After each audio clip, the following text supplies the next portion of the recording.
તો મિત્રો ફટાફટ આજે કઢી ચાવલની રેસીપી બનાવી દઈએ. કંચનબેન, એ કંચનબેન, ખોલો ને મળી. એવું શું કરો છો? ખોલો ને, બહુ મસ્ત સુગંધ આવે છે તમારા ત્યાંથી. ખોલો ને, શું બનાવો છો? મને લાગતું જ તું તમારે ત્યાં જ કઢીને ભાત બને છે. હું છે ને ચોખ્ખા લેવા આવી છું. નાની પાડતા તમારે ત્યાં ચોખ્ખા હોય ને તો આપણને આજે જ ખલાસ થઈ ગયા કંચનબેન, સાચે આજે જ. કારણ ચંપાબેન, આ છે ને તમારે રોજનું નાટક છે. એમ નહીં કંચનબેન, જો મહેમાનને આવવું હોય તો પહેલેથી ફોન ન કરવો જોઈએ.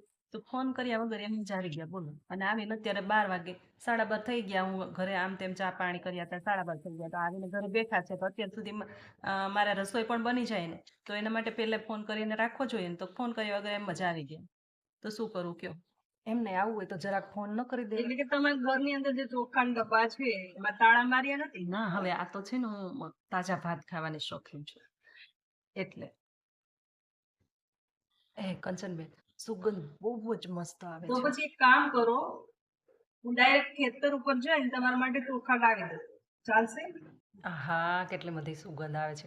એ કંચનબેન, એકદમ મસ્ત તમે કઢીને ભાત બનાવ્યા છો. મારાથી તો આવા બનતા જ નથી. તે દિવસે તમે મને શીખવ્યું ને ત્યારે પણ બનાવ્યા ને તો પણ આવા બન્યા જ છે. એટલા માટે તમારે ત્યાં બને ને મને સુગંધ આવે એટલે હું આવી. મારે છે સુપર, ચાલો ખાવા. આવા પાડોશી હોય ને તો મજા આવી જાય.